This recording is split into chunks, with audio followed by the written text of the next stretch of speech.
Welcome to Man Does Tech, where I solve the problems you didn't even know you had. In this video, I will show you how to replace a Serpentine belt on a Nissan Pathfinder. First, gather your tools, including a 13mm or 15mm wrench, a socket set, and your new belt. Always prioritize safety by ensuring the engine is completely off and cool to the touch. Next, locate the belt routing diagram, which is usually a sticker under the hood, as this will be crucial for correct installation. Now, let's relieve the belt tension. Find the automatic tensioner pulley. It usually has a square hole designed for a tool. Insert a 1/2-inch drive breaker bar or a long ratchet into this opening.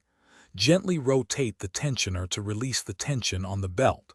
This action will allow you to easily remove the old belt from the pulleys. Hold the tensioner in this position. With the tension relieved, carefully slide the old Serpentine belt off all the pulleys. Take a moment to compare the old belt with your new one, ensuring they are the same length and width. Now, using your routing diagram, begin to thread the new belt onto all the pulleys. Remember to leave the tensioner pulley for the very last step, as this makes installation much simpler.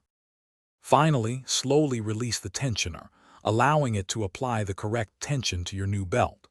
Before starting the engine, carefully inspect all pulleys to ensure the belt is perfectly seated in every groove. Then, start your Pathfinder's engine for about 30 seconds. Listen for any squealing or unusual noises, which could indicate improper installation. If all sounds good, you're done. Thanks for watching.